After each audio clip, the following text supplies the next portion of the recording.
왜냐면은 조별로 해야 될 그 업무가 있는데요. 그래서 어차피 끝나고 다 섞어야 돼서 이거 먼저 안 쳐주세요. 예. 이거 자료 좀. 예, 자료.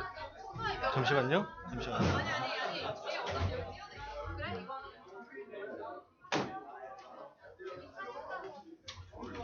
잠시만요, 교수님.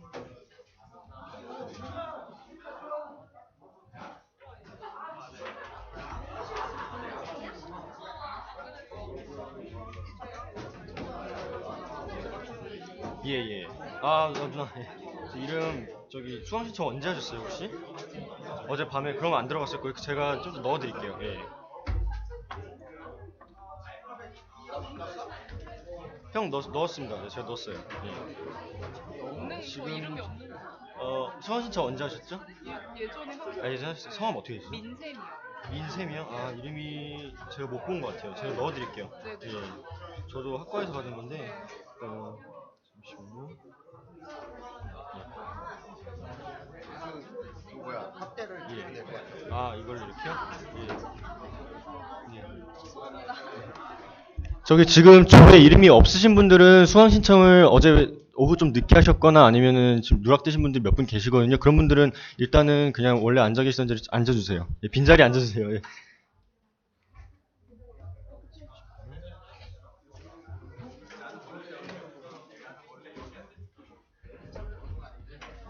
그 USB.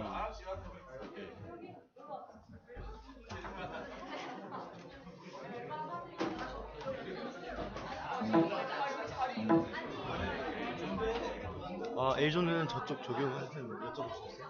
네, 저쪽 끝에. 다시 거죠. 여쭤. 뺀다.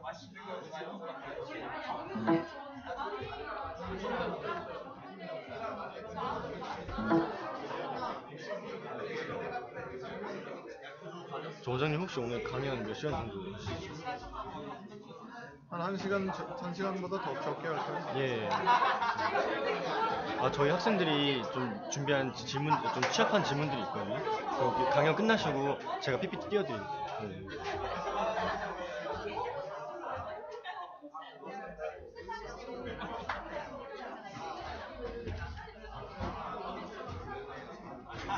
됐어? 예, 됐습니다.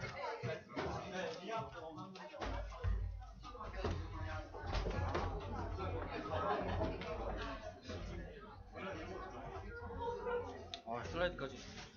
슬라이드 해야지. 슬라이드 없이 어떻게 얘기해?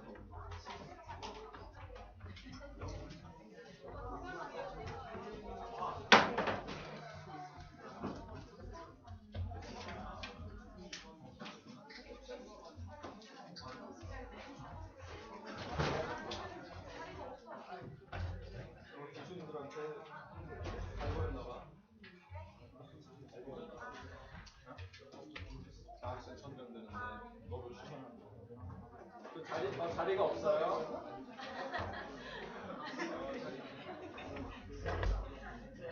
근데 한 단계 더 남았지? 학교에서 추천해야 되죠.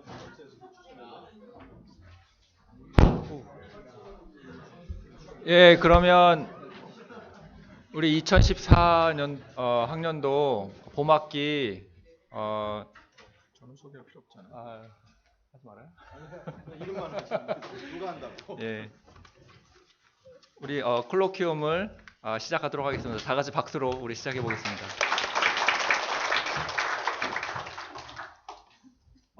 특히 오늘이 첫 번째 콜로퀴움인 만큼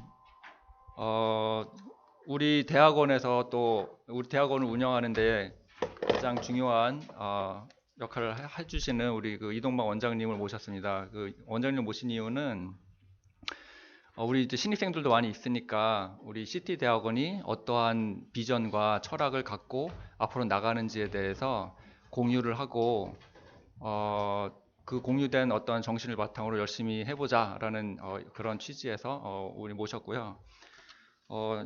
길게 좀 준비를 해왔는데 연사에 대한 소개를 준비를 해왔는데 근데 사실 다들 아시는 우리 또 식구기도 하니까 간략하게 소개를 드리면 그래도 예, 그 87년도 여러분들이 아마 태어나지도 않았을 것 같은데 그때는 그때 박사학위를 받으셨고요. 그때 이미 87년도면은 인터넷이 없었을 때였어요. 근데 그때 있었어요. 있었나요? 이제 대중화되지 않았을 때였는데 최소한 야후 뭐 그런 거 구글 뭐 이런 건 없었죠. 예. 그때 이미 디스트리뷰티드 시스템, 그러니까 분산 시스템하고 네트워킹 쪽으로 연구를 해서 박사학위를 받으셨습니다. 그 다음에 박사학위 후에 슐렛 패커드 있죠, HP 미국으로 건너가셔서 HP에서 한 9년, 10년간 그쪽에서 테크니컬 멤버로 활약을 하시고 그다음에 이제 한국으로 들어오셔서 이제 교편을 잡으셨습니다. 그래서 잡으셨고요. 다양한 수상을 하셨는데요. 명예의 전당, 명예의 전당 홀 오브 페임 어워드를 HP에서 받으셨습니다. 89년도에. 그러시고 또 그 프라임 미니스터 하면은 장관, 국무총리 상도 받으셨어요. 예, 그다음에 테크니컬 어치버 어워드도 받으셨고 여러 베스트 티칭 어워드도 받으셨습니다. 예, 그럼 우리 원장님을 따뜻한 박수로 환영해 보겠습니다. 네, 아마 제가 문화기술 조인한 지가 이제 2년 반 정도, 3년이 다 돼가는데 콜로퀴엄 연사는 제가 주구장창 소개는 다 시켜드리고 여러분들을 모시고 오는데 노력을 많이 했는데 처음으로 제가 이 부분은 우은택 교수님하고 이성희 교수님의 공작에 의해서 제가 첫 스타트를 끊지 않으면 안 된다. 근데 사실은 원래 또 연사가 있었어요. 뭐 그분보다는 제가 나을 것 같아 하는 게. 그분한테는 전달하지 마시고 이성희 교수님 안 오신 걸 다행으로 생각해야지. 근데 여기 대부분 신입생. Patrick, I'm sorry. Is it okay for me to speak Korean? Okay. Usually. But how much do you understand? Okay. All right. All right. Okay. I should have actually made the today's slide in English, but some of them English, some of them are not. I haven't thought about your existence. I'm very sorry, and I'm just whenever there's a chance, when I look at you, I'll probably speak it in English, and then if I turn my face to Korean student, I'll speak Korean. All right? Okay. Thank you for your understanding. 그 두 가지 언어밖에 잘 못하기 때문에 일본말은 일본말로 할까? 서로 다 페어하게. 다 못 알아듣게 무슨 얘기하는지. 어쨌든 그 문화기술이라는 부분을 매일매일 배우고 있어요. 저도 매일매일 배우고 여기 있는 학생들, 그다음에 우리 교수님들도 매일매일 배우고 있을 거예요. 그러니까 문화기술이라는 게 도대체 무엇이냐. 저는 경계 뛰어넘기라고 얘기해요. 그리고 여러분들 중에 대다수는 입학시험 면접 때 저하고 만나셨을 거예요. 그리고 입시 설명회 때도 만나셨을 거고. 그래서 그때 제가 제일 많이 한 얘기 중에 하나가 아마 이 경계 뛰어넘기라는 부분이었을 거예요. 제가 신임 교수 초빙할 때도 그 얘기를 가장 많이 하고요. 그러면 오늘 경계 뛰어넘기라는 부분에 정의는 따로 특별히 없어요. There is no single definition for cultural technology. Everybody is having different perspective on this, and well, it's pretty much okay because it's evolving every day. 그렇기 때문에 우리가 만들어간다는 거는 that's great opportunity for us. Because nobody has made a clear definition on this, so there is a great chance for us to make our own and accept it by people in general, right? 그러니까 그거를 위기라고 생각하지 마시고, it's not the threat, it's an opportunity, an advantage for us. 그래서 그 부분에 대해서 좀 얘기를 오늘 좀 같이 쉐어하자고. 그리고 또 특히 올해는 여러 교수님들이 함께 모여서 다음 단계에 10년이 이제 지나가고 있잖아요. 문화기술대학원이. 그러면 거꾸로 문화기술대학원이 한 게 뭐냐라고 많은 사람들이 얘기를 하는데 저는 문화기술대학원이 오늘날 이렇게 다양한 백그라운드를 가진 사람들이 함께 모여서 뭔가 추구한다는 것 자체가 저는 성공이라고 생각해요. 우리나라 문화가 뭔가 자꾸 이렇게 빨리 뭘 보여주고 기다림을 잘 못하잖아요. 근데 제가 그 매니지먼트를 한 10년 전부터 하기 시작했는데 제일 중요한 거는 서로 간의 이야기를 들어주고 기다리는 거예요. 결과 중심이 아니고 소통 중심이 먼저인 거죠. 그리고 제 개인적으로 퍼블릭 서비스 하는 데서도 굉장히 다양한 사람들을 만나는데 그 다양한 사람들의 의견을 듣고 그거를 조율하고 뭔가 소통을 통해서 새로운 공감대 형성한다는 게 굉장히 중요한 것 같아요. 근데 우리도 학문을 하는 사람들이지만 연구라는 차원에서도 그런 부분들에 서로 간의 경계를 뛰어넘어서 듣고 뭔가 새로운 기회를 발견한다는 게 굉장히 중요한 거라고 생각이 듭니다. 그래서 약간의 백그라운드 설명을 하면 이건 제 나름대로 theory예요. 근데 많은 분들도 여러분들도 아마 비슷하게 동의를 할 것 같아요.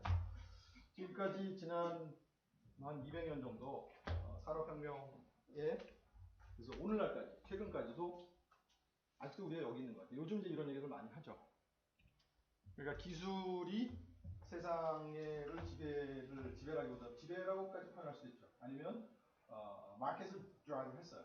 기술 자체가. 그리고 사람의 생활 패턴도 많이 바꾸고. 그 좋은 예가 첫 번째가 자동차잖아요. 바퀴가 생긴 지가 한 인구 역사로 보면 한 5천 년 정도 됐는데 어떤 나라는 그걸 굉장히 많이 발전을 잘 시켜서 산업적으로 더 이끌어줬고 어떤 나라는 그거를 굉장히 소규모적으로 운영했죠. 우리나라도 빗살 가진 바퀴가 들어온 게 우리는 그걸 빨리 못했어요. 여러분들 옛날 보면 바퀴가 이렇게 다 콩나물에 잘라가지고 가운데 끼우기만 하죠. 그렇게 하면 구르기는 하는데 힘은 많이 못 받아요. 다 깨지죠. 그리고 다양한 그 길 상황을 보면 그러니까 대부분 사람이 그냥 치고 가요. 그러니까 그걸 개발을 못한 데는 빨리 발전을 못했어요. 실제로. 발전이라는 것도 상당히 굉장히 상대적인 거죠. 뭘 기준으로 발전했나. 지금 기준은 돈 많이 버는 기준으로 길이 잘 닦이고 행복하냐 하는 기준은 아니잖아요. 행복한 기준으로 치면 저기 네팔 최고죠. 행복지수. 우리나라 행복지수 몇인지 아세요? 조사해 보면 오늘은 슬라이드 포함 안 되지만 우리가 우리 융합과학대학 자체 전체적으로 교수님들이 하는 연구에 사회 문제 해결형 연구를 하고 있을 때 첫 번째로 나오는 게 기술에 의해서 사람들이 느끼는 불만족. 우리나라 굉장히 세요. 왜 될까? 전 세계. 꼴찌야. 꼴찌면 다섯 번째가 그래요. 자살률로 비교하면 돼요. 자살률은 전 세계 몇이지? 1위야, 1위. 남자는 2위고요. 여자는 1위예요. 남자 1위는 누굴까? 몰라? 대화를 안 하니까 재미가 없잖아. 아무거나 막 질러봐.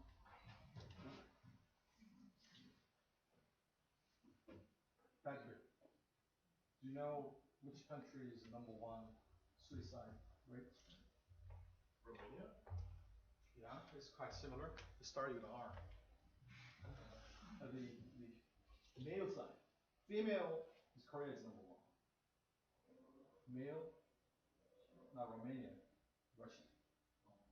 Because it's cold winter, they drink lots of the vodka and feel dizzy and probably just walk across. They feel like they can walk across the river. 불행하게 탑하면 우리나라가 이겨요. 근데 그 최근에 들어서 여러 가지 갈등 구조가 생기긴 하지만 그 갈등 구조를 더 애그베이트 시킨 게 뭘까요?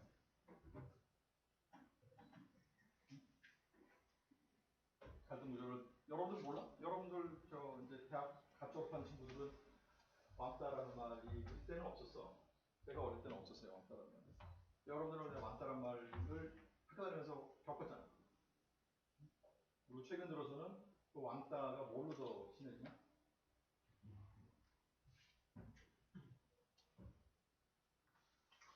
여기 신입생들 누구지? 신입생 한번 손 들어. 신입생 무조건 내가 얘기하면 답변 한다. 여러분 선배들이 좀 창피하게 만들어. 그렇게 인터랙션을 안 해요. 문화기술대학원에 왔는데 문화기술대학원의 핵심은 아까 내가 앞에서 얘기한 대로 경계 뛰어넘기. 경계 뛰어넘기의 핵심은 뭘까요? 소통이에요. 그지? 경계를 뛰어넘으면 다른 경계에 있는 사람들하고 경계에서 만나려면 소통을 해야 되잖아. 우리가 국가 간에도 그렇고 이웃도 그렇고 친구들끼리도 그렇고 친구가 되려면 소통을 먼저 해야 되잖아. 그러니까 내 학문에서 다른 학문하고 묶어서 뭔가를 새로운 그 기회를 만들려면 그 학문을 가서 봐야 되면 소통이잖아. 근데 이런 가운데서 소통이 안 되면 내가 여러분들 우리 오늘 자리는 뭔가 강의하는 자리가 아니에요. 나누는 자리지. 컬러키움은 그런 거예요. 영어 뜻 한번 찾아보세요. 컬러키움이 뭔지. 모여서 디스커스하는 게 컬러키움이에요. 그러니까 렉처가 아니라고. 오늘은 렉처하는 날이 아니에요. 컬러키움은 그게 아니에요. 여러분들 그냥 뭔가 답이 있어서 내가 질문을 던지는 거 아니에요. 오늘 내가 던지는 질문은 여러분들하고 소통하려고 하는 거지. 문제를 내고 답을 하는 게 아니에요. 여기 누가 답 맞췄다고 100점 주고 안 맞췄다고 빵점 주는 그거 있나요? 이성희 교수님 그렇게 돼 있나요? 아니죠. 그러니까 편하게 얘기해도 돼요. 답이 없기 때문에 모든 게 다 답이 될 수 있습니다. 왜 그럴까? 디지털 디바이드. 그렇지. 디지털 디바이드가 뭐예요? 핸드폰 안 가진 사람들은 덜 저거 할까? 뭐 이제 너무 양극화보다는 정보화 때문에 시간이 별로 없으니까 여러분들 나는 인트로덕션 한 30분 더 보면 슬라이드가 모자라. 뭐냐? 그게 이유가 있어요. 제가 그 공감대 형성을 하려면 여러분들하고 많은 얘기를 나누다 보니까 공감대 하려면 그다음 시간이 좀 모자랐는데 오늘은 그 질문이 또 있대요. 질문 시간이 있어서 그거를 5시까지 다 끝내야 되니까 조금 빨리 해볼게요. 기술, 여러분이 갖고 있는 인터넷, 스마트폰. 그러니까 예전에는 스마트폰이 없을 때는 조금 줄었어요. 그러니까 아예 인터넷이 없었다. 그럼 왕따나 뭐 이쯤에는 물리적인 공간에서만 일어났어요. 탁 때리고 그냥 가만히 있어요. 맞은 거 아니에요. 뜯기만 그만이에요. 이때는 사실은 최소한 같은 학교 애들은 삥을 안 뜯었는데 그리고 에브라이드에서 다른 옆에 고등학교에 맞았다고 내 친구들이 나같이 애들이 가서 때려주고 그랬는데 요즘에는 지역을 귀찮으니까 로컬에서 다 때려잖아. 옆에 있는 애들 때려가지고 받아내고 그래서 난 편해졌어. 한 편주의로 좀 다 가고 있는 거 같아. 근데 인터넷이 생기니까 블로그나 메일이나 통해서 이지메일을 하기 시작했어. 근데 요즘 카톡이나 이런 거에서 막 즉시적이 되니까 피지컬 월드에서는 학교 가는 동안에만 괴로움 되잖아. 벗어나면 집에 가면 안 보면 그만이지. 근데 이제 오지 않을 때도 그냥 사이버 월드에서 막 조져되기 시작하는 거야. 그러면 더 많은 시간을 괴로움을 당하지. 근데 요즘 또 사이버 월드에 안 들어가면 시대에 뒤떨어진 것 같아서. 제가 말하는 거는 그 문제보다는 시대에 뒤떨어지는 것 같아서라는 얘기를 하기 위해서 여기까지 왔어요. 뭔가 안 쓰면 시대에 뒤떨어진 것 같이 느껴지지? 다들 스마트폰 하나씩 다 들고 있잖아. 여기 스마트폰 안 가진 사람 있어? 피처 폰 쓰는 사람 있나? 우리 우은택 교수님 얼리 어답터에서 난 이것도 얻어서 그냥 샀어요. 우리 우 교수님이 하나 더 하나 산 거야. 저분이 얼리 어답터야. 나는 팔로우. 어댑테이션 하는 거는 뭔가 이렇게 써보고 싶고 뭐 빨리 하는 것도 있지만 이게 사람을 움직여요. 근데 지난 몇 년간 요렇게 조금 바뀌려고 하고 있어요. 그 얘기를 오늘 조금 하고 더 나아가서는 사람이라는 거가 중심이 되는 부분이 결국은 이쪽으로 연결된다라는 얘기를 여러분들하고 나누고 싶은 거예요. 사람이 사는 공간은 보통 우리가 뭐 이게 가족이 될 수도 있고 조직, 사회가 될 수 있고 한 나라도 될 수 있고 지역도 될 수 있고 뭐 전 지구적, 세계적 얘기하죠. 근데 내가 이제 가족, 사회, 조직, 나라, 뭐 지방 이런 거 얘기할 때 우리 작은 나라에서도 생각하는 거가 굉장히 다르죠. 그러니까 사람을 가운데 두고 한다는 거에서 참 일단 시작인데 여기까지는 기술, 여기까지는 근데 사실 굉장히 총체적인 부분이에요. 자동차를 만들어서 이제는 transportation, 그러니까 움직이게 빨리 움직인다는 거 하면 빨리 움직이는 기능에만 일단 집중을 했죠. 근데 그 다음에 이제 조금 사람의 편의성. 이쪽은 어떻게 하면 기계니까 운전을 막 배워야 되고, 인터넷도 그렇잖아요. 인터넷을 우리가 기술하는 사람이니까 인터넷 좀 더 쉬울 수도 있겠다. 예전에는 인터넷 자체가 윈도우즈도 그렇고 뭐 OS 이런 걸 보면 컴퓨터 쓰는 거에 우리가 배워야 되잖아요. 그러니까 여기까지는 컴맹 이런 얘기 막 나왔어. 근데 요즘 이것 때문에 학원 다니는 사람이 있나? 거의 없잖아요. 노인들도 물론 초기에 나왔을 때는 뭐 이거 한다고 강좌 졸고 그랬지만 요즘은 웬만하면 이거 경진대도 있고 그 나이 드신 분이 더 잘 쓸 수도 있어요. 이제 많이 익숙해졌기 때문에. 근데 예전의 컴퓨터에 비해서는 이 접근하는 방법이라든지 여러 가지가 굉장히 쉬워졌어요. 그게 어떻게 보면 이리로 간 거예요. 옛날에는 기술자만 이거 썼잖아요. 컴퓨터. 기술자만 썼죠. 근데 이 컴퓨터가 이것도 좀 이따 물어볼 거야. 일로 막 들어오기 시작하니까 어디 컴퓨터 쓰는 사람만 컴퓨터 쓰는 게 아니고 아닌 사람도 막 쓰니까 좀 달라지기 시작해요. 근데 결국 이 부분도 여기도 보면 대량 생산이 목적이었잖아요. 근데 이거는 이제 대량 생산을 하다 보니까 마켓이 막 나눠져서 그거를 어떻게 하면 더 들어갈까 해서 사람들한테 이렇게 좀 끌어와야지. 우리가 뭐 삼성도 그렇고 뭐 소니도 그렇고 막 서로 경쟁하잖아요. 자동차에서도 현대 기계도 있고 뭐 우리나라 지금 막 싸우잖아요. 그럼 뭘로 차별을 할까? 뭘 더 줄까? 그러다 보면 우리 자동차는 고객님의 뭐를 만족시키면서 여러분들의 기분을 즐겁게 해주고 뭐 이런 식으로 이제 하는 거예요. 근데 사람이 다 똑같나? 네? 우리나라 다 다른데? 우리나라 안에서도 다 다른데? 네? 서로 생각도 다르고. 근데 왜 우리가 문화라는 부분들을 뭘로 해석할 건가는 뒤에서 조금 더 얘기를 할게요. 근데 궁극적으로 제 생각에는 사람 이쪽으로는 지금 가고 있는 것 같아요. 여러 가지 트렌드나 이런 걸 보면 우리가 조금 더 보겠지만 그러면 이 부분이라는 건 결국 사람이 사람을 이해하고 사람을 살아가는 그런 모습들을 보는 거. 결국 그거의 축적은 문화라고 생각을 해요. 문화라는 건 여러 가지로 해석할 수 있죠. 과거, 역사도 우리가 과거 쪽은 역사라고 보통 정리하잖아요. 전통 뭐 이런 식으로. 현재는 contemporary 뭐라고 해가지고 지금 사람들이 갖고 있는 뭐 정치적인 견해 아니면 사회적인 어떤 뭐 트렌드, 옷 입는 거.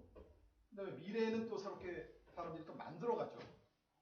우리가 현재 향유하고 있는 부분의 문화도 있고 과거에 우리가 느꼈던 공감대 형성. 근데 그게 다 어떻게 보면 사회적인 사람들의 공감대예요. 근데 전 세계 모든 사람들이 갖는 공감대도 있고 부분을 하는 거. 그게 다 이제 cultural difference로 어떤 characteristics로 나타나고 있다고 저는 보여요. 그래서 궁극적으로는 여기서 이쪽으로 가는 게 아닌가. 근데 그 가운데에 우리가 서 있다고 생각합니다. 근데 그러려 그러면 기술도 일단 먼저 알아야 될 거고 그 다음에 사람도 알아야 되고 사람이 살고 있는 공간에 대해서도 우리가 알아야 되니까 결국 경계에 뛰어넘기를 하지 않으면 굉장히 힘들어질 것 같아요. 그래서 스티브 잡스가 남긴 말이 그래서 책자가 있는데 옛날에 스티브 잡스 죽은 다음에 뭐 이런 것들 막 나올 때 제가 미국 출장 그때 마침 가서 그거 묶은 이렇게 잡지 특별호를 샀어요. 타임인가 뭐 뉴즈위크인가 같은 그런 거에. 그 중에 저한테 왔던 말들 중에 하나가 이거였어요. 우리가 뭐 만들어낸다는 거는 결국 뭔가 새롭게 이렇게 끌어내는 게 아니고 기존에 있던 것들을 서로 묶어내는 거.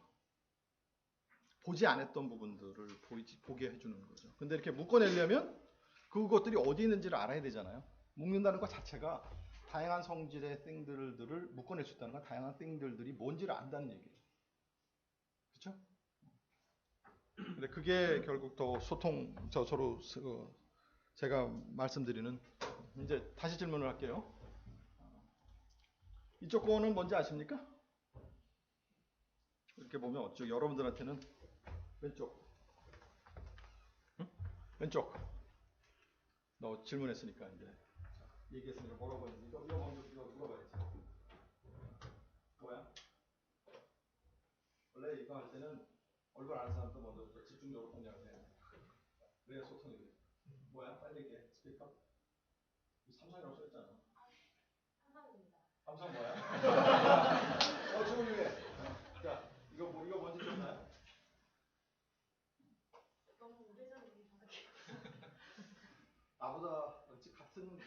시간으로는 똑같네. 이게 내가 살 때 나오고 여름에 살 때 안 나왔으면 모르는데요. 우리가 동시대에 이거는 본 거예요. 이게 애플은 아니고요. 마이크로소프트 그 지금 현재 윈도우즈 9 폰이 아니고 그 전에는 윈도우 C 폰이에요. 여기 그림 안에 보세요. 요게 뭐 여러 가지 아이콘들이 있고 그냥 컴퓨터 스크린을 그대로 옮겨온 거예요. 이게 데스크탑을 그 안에 옮겨왔어요. 이 옆에 거. 이거 아이폰이죠. 첫 번째. 처음 나타난 아이폰. 근데 얘하고 얘의 차이가 뭘까?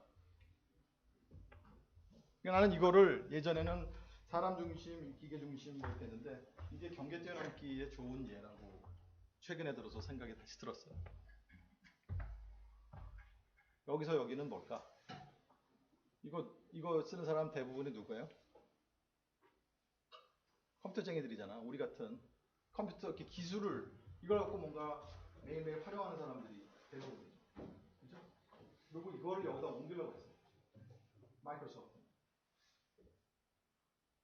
그러면 이거를 뭐라고 생각했을까? 자, 똑같은 질문이야. 이거 뭐라고 생각해? 여러분. 이게 뭐야? 아이폰. 그래, 아이폰. 좋은 지적이에요. 이거 그 다음에 여러분 딴 사람들의 설명할 때 뭐라고 그래? 여러분들 보면 할아버지 할머니 아직 살아계시지? 전화기? 그래, 전화기. 나머지 사람 다 전화기라고 생각해요? 전화기라고 설명해요? 응? 컴퓨터라고 생각하는 사람. 아 괜찮아. 이거 정답 없어. 컴퓨터라고 생각하는 사람. 이은님도 컴퓨터라고 생각했다고 손안 들어. 컴퓨터라고 생각하는 사람. 하나, 둘, 셋. 아이고 뭐 이렇게 손들어 그냥 딴 사람이 봐. 컴퓨터라고 생각하는 사람. 자, 이거 전화기라고 생각하는 사람. 오케이. 자, 이제 세상에 여러분들이 진짜 전화기라고 생각하는 사람한테 제가 물어볼게요. 왜 전화기라고 생각해? 컴퓨터라고 생각하는 사람들은 내가 이해가 가. 컴퓨터에 굉장히 익숙한 사람들은 아마 이걸 컴퓨터라고 생각할 거예요. 전화기라고 생각하는 사람. 왜 전화기라고 생각해요? 이거 대부분 전화기 있어요? 아니면 여러분 둘 중에 한 가지야. 거짓말하거나 내가 전화기라고 대답을 원했다고 생각해서 하거나 둘 중에 한 가지더라고요. 전화기에서 발전하는 거. 이거 지금 이름 자체가 폰이니까. 본인 이거 처음 만났을 때 전화기라는 생각이 들었어요. 본인 백그라운드는 뭐야? CS. 야, 이거 굉장히 훌륭한 학생이 우리 문화기술대학원에 왔다. 굉장히 좋은 생각이에요. 자, 잘 봐. 이건 나의 띠올이니까 잘 들으세요. 바깥에서 이렇게 얘기해 주는 한 명도 없어. 정말이에요. 잘 보세요. 자, 이게 마이크로소프트 모바일 폰이었거든요. 스마트폰이었어요. 초기 나온. 훨씬 2년 전에 나왔어요. 이거 2007년, 이거 2005년도에 나왔어요. 블랙잭이라고 삼성이 아주 야심차게 만들었어요. 그때 막 교수들한테 훌륭한 사람들한테 나눠줬어. 난 안 받았어. 난 이거 대신에 딴 거 받았어. 피처폰으로 받았어. 피처폰으로 주세요. 피처 타치폰 이렇게 딱 요렇게 생긴 거. 요거를 받았어. 전화기. 왜 이건 아니냐? 근데 이게 2005년에 나왔는데도 떴을까요? 안 떴을까요? 사람 기억도 못 하잖아. 근데 얘는 했어. 근데 거기에 차이가 있는 거예요. 응? 거기에 차이가 있는 거예요. 얘는 마이크로소프트는 이거를 컴퓨터인데 들고 다니는 컴퓨터인데 전화 기능이 있는 거예요. 컴퓨터인데 들고 다니는 컴퓨터인데 전화도 할 수 있는 거예요. 근데 아이폰은 시작을 어디서 했냐면 이 두 가지 다 합했어요. 피처폰 전화기인데 컴퓨터 기능을 넣었어요. 그러니까 똑같은 거죠. 둘 다 똑같아. 스마트폰이야. 근데 한쪽은 컴퓨터인데 전화 기능이 있는 거하고 전화기인데 컴퓨터 기능 굉장히 달라요. 무슨 얘기냐면 타겟 커스터머가 누구냐 이거지. 여기선 타겟 커스터머가 누굴까? 컴퓨터쟁이들이야. 그죠? 컴퓨터인데 전화 기능이 있으니까 컴퓨터를 막 쓰고 싶은데 전화도 하고 바깥에 돌아다니면서 컴퓨터를 쓰고 싶은 거야. 모바일 폰이니까. 그 전에 노트북은 있었어요. 노트북의 다음 버전으로 생각한 거야. 이거. 그거를 전화기에. 근데 사람들이 모바일 폰이 이제 이 정도쯤이면 2005년쯤이면 다들 전화기 한 대씩 갖고 있었잖아. 그러니까 스마트폰 피처폰이라고 다 갖고 있었잖아. 그러니까 폰 기능을 여기다 넣고 싶었어. 근데 이 안에 보면 대강 이거를 그냥 가대로 막 꾸겨 넣었어요. 이 안에. 여기에 뭐 자판도 일단 들어가 있잖아. 쿼리 키보드가 들어가 있어. 아예 여기는 없애버렸죠, 키보드. 근데 그 이전 피처 폰들이 이런 식으로 변했어요. 전화기. 근데 여기들 보면 여러분들 중에 몇 명이 인터페이스 디자인하는 사람이 있는지 모르겠지만 이거가 굉장한 변화예요. 한번 잘 들여다보세요. 경계 뛰어넘기가 여기 또 있어요. 여기는 결국 커스터머 컴퓨터에서 했잖아, 애플이. 근데 컴퓨터 하는 사람들을 본 게 아니고 일반 커스터머들을 보기 시작했어요. 물론 아이폰 이전에 이미 그렇게 하기 시작했죠. 아이폰 이전에 MP3 플레이어인 뭐지? 아이패드는 아니고 아이팟. 요새 아이팟을 안 쓰니까 이름도 잊어먹네. 아이팟으로부터 커스터머 마켓을 보기 시작했습니다. 컴퓨터 회사 처음. 근데 마이크로소프트는 이거를 마켓을 2010년까지 모르고 있었어요. 계속 될 거라고 생각했어. 내가 직접 물어보기도 했어. 2012년, 11년인가? 그때 아마 우 교수님도 같이 갔지? 그 마이크로소프트의 이 서밋 할 때. 네. 그때 같이 갔었던 것 같아. 그때 갔을 때 내가 물어봤어. 거기 있는 담당자한테, 그 CTO한테. 왜 니들 이거를 이렇게밖에 못했냐고 물어봤더니 아직 못해서 자기네들이 타겟 커스터머 세팅을 잘못했다고 그랬어. 오피스 유저를 타겟 커스터머. 근데 전 세계 오피스 유저 몇 명일까? 기껏해 한 뭐 30%? 40%? 전화기 쓰는 사람들. 오피스 유저를 맞추면. 근데 뭐 이거 전화기는 누구나 다 가지잖아요. 남녀노소 불구하고 대부분 다 가지고 있고. 그럼 명수로 비교하면 비교가 안 돼요.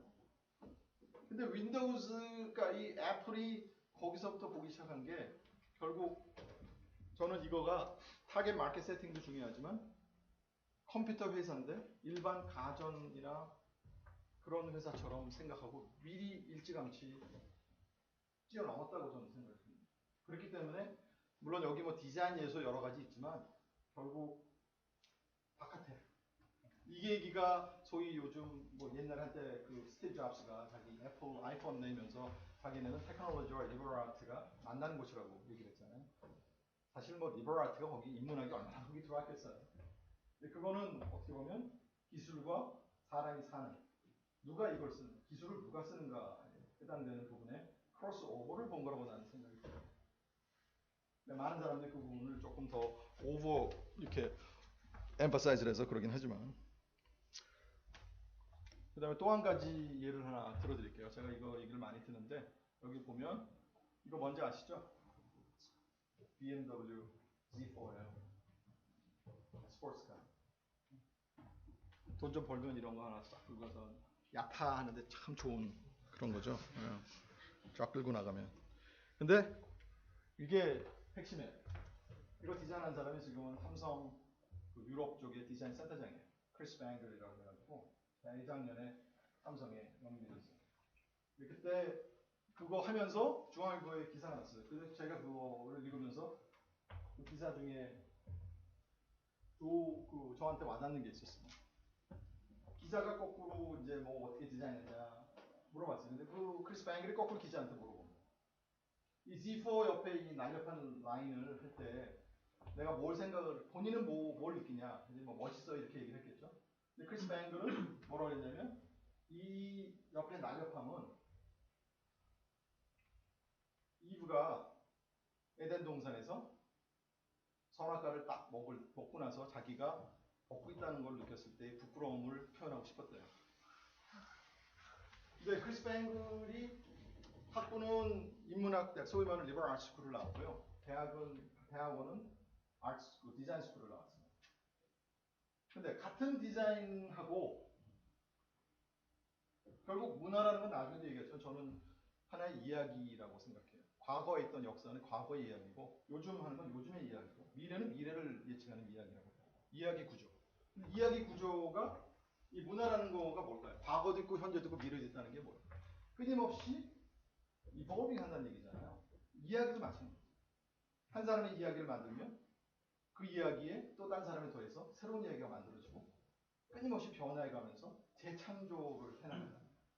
그럼 그냥 멋있어요 하는 디자인하고 이런 이야기를 이 그림만 봐도 굉장히 다양한 생각을 갖게 되잖아요. 그리고 이것도 이야기 다음은 계속 시리즈로 또 만들 수도 있죠.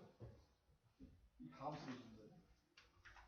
그래서 기술 자체가 자꾸 이제 이런 부분들을 담으려고 노력을 하는 것 같아요. 또 한 가지 제가 컴퓨터쟁이니까 또 컴퓨터를 갖고 예를 들면 야후 다음에 구글이 나왔죠. 이거 둘 사이의 성공 부분은 금세 알죠, 여러분들, 그죠? 이게 어떻게 보면 기계 중심에서 사람 중심하고도 비슷해요. 야후 써보셨어요? 기억나? 처음 나왔을 때 야후 어떻게 썼는지 아시죠? 이게 딱 처음에 들어가면 이 소위 온톨로지에 비슷하게 하이라키 스트럭처가 있었어요. 그럼 거기서 카테고리 탑부터 저기 자꾸 끌고 들어가야 돼. 내가 원하는 거. 그건 무슨 얘기냐면 개념 체계를 이미 딱 정해놓은 거야. 야후가. 내가 이렇게 생각하라고. 학교를 찾으려면 대안학교는 거기서 못 찾아. 응? 학교 밑에 대학교 들어가고 대학교 밑에 무슨 공과대학교 뭐 이런 식으로 자기네들이 정해놓은 대로 가는 거야. 그러니까 처음에는 호모지니어스한 사람들, 우리 같은 사람들이 할 때는 편해. 우리는 그냥 다 비슷하게 생각하니까. 공부하는 사람들 뭐 논문 찾으면 애플 똑같이. 애플 찾으면 우린 다 애플 하면 대강 애플 컴퓨터죠. 우리가 뭐 애플 레코드나 뭐 사과 중에 구사가 좋은지 뭐 이런 거 사람 거의 없잖아요. 그죠?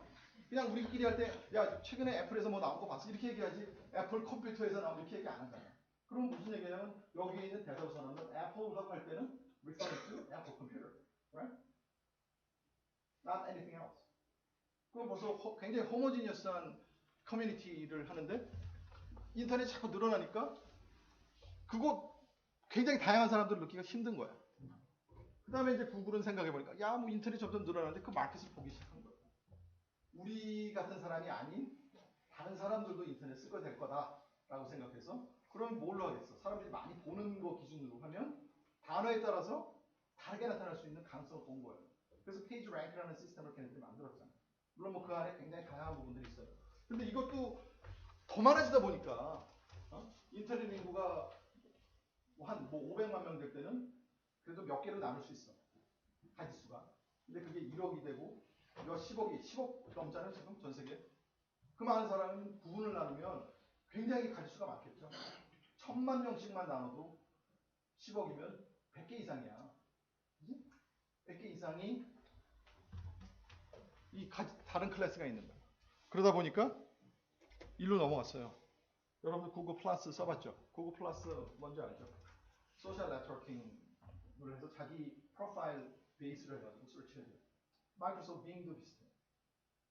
근데 빙은 굳이 로그인 안 하는 이유는 윈도우즈 회사니까 쿠키를 딱 심어가지고 지속적으로 여러분 정보를 빼오잖아요.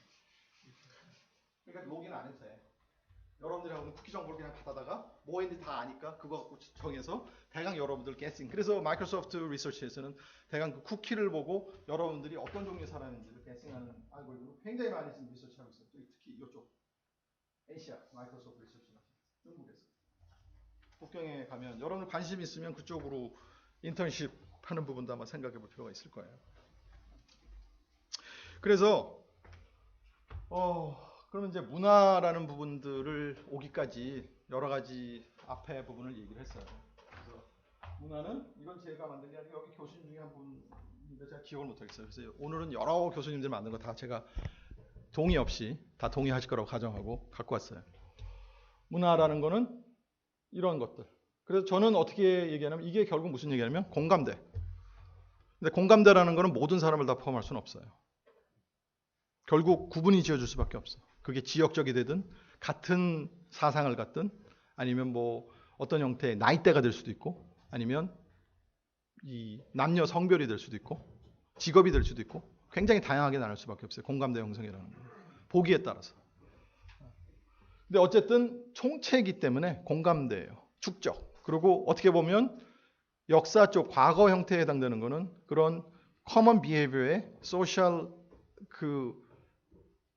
common behavior의 축적이라고 볼 수도 있어요. accumulation, culture라는 거.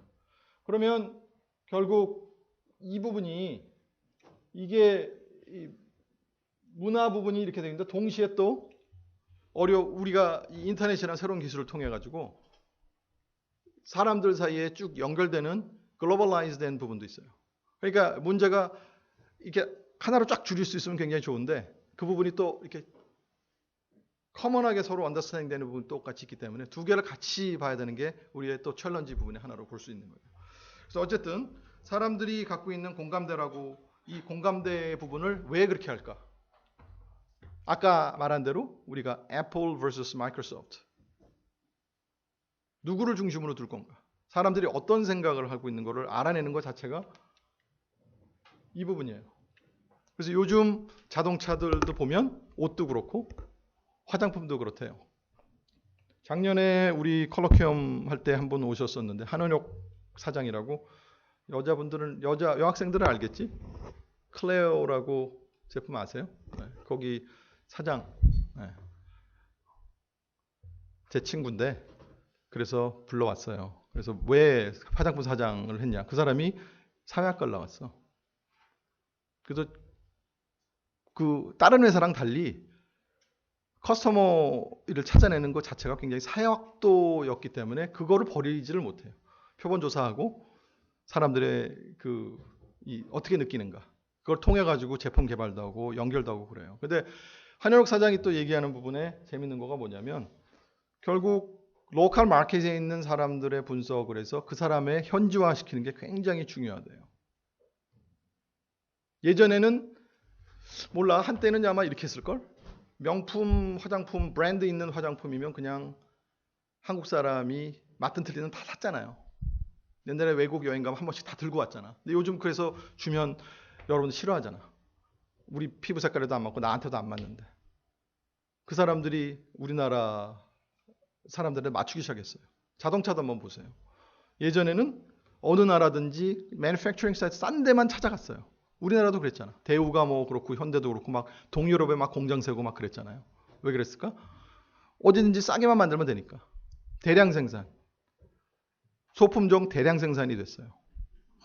근데 이제는 한국 생산하는 거하고 미국 생산하는 거 달라요. 현지 공장을 다시 만들기 시작하는 이유가 커스터머들의 satisfaction이 굉장히 중요한 이슈로 떠올랐다는 거예요. 근데 그 부분은 커스터머 satisfaction이 로컬라이즈 될 수밖에 없고 로컬라이즈 되는 그 커스터머들을 이해하려면 그 사람들이 살고 있는 여러 가지 컨텍슈얼 인포메이션들을 얻지 않으면 안 되는 거죠. 그러니까 기술들의 발전 방향이 이미 사람들의 생활을 윤택하게 하고 뭔가 변하게 하는 부분으로 가고 있다는 거예요.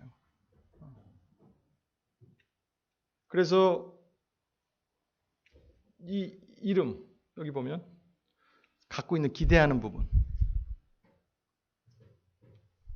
명품의 제품 퀄리티도 물론 높겠지만 그거가 내는 여러 가지 가치 사람들의 공감대잖아요. 거기에 해당되는 뭔가 기대하는 부분 그러니까 결국 이거 자체가 하나의 문화처럼 정착한다는 거예요. 그래서 문화의 밸류는 기술의 밸류보다 훨씬 높다는 부분이죠.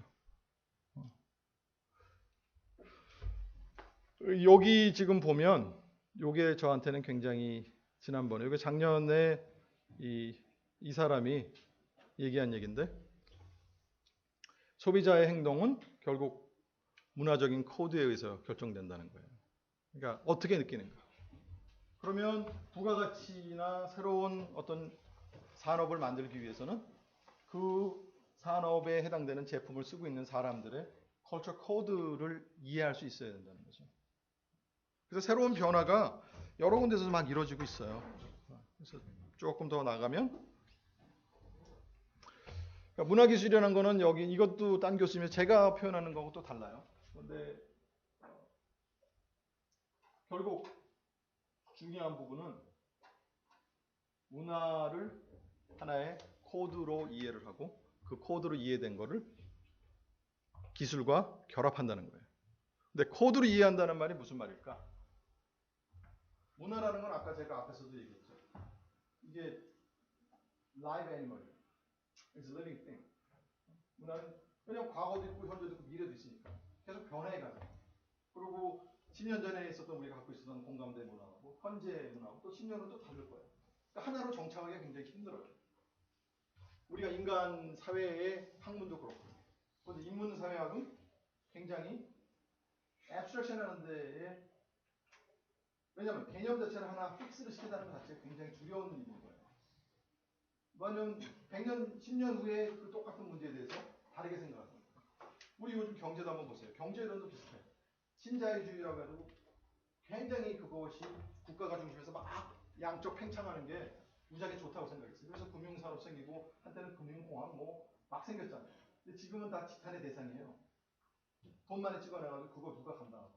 정부의 부채는 엄청나게 늘어나고. 근데 10년 전에는 너무나 그 외에 그 만병통착 같은 거 있어요. 전 세계의 어떤 경제의 위기를 극복하고 물론 일부 플러스적인 요소도 있었어요. 지금 계속 그렇게 변하는 거예요. 그래서 하나로 이렇게 정형해서 막 찍어내기가 굉장히 힘들어요. 인문사회는.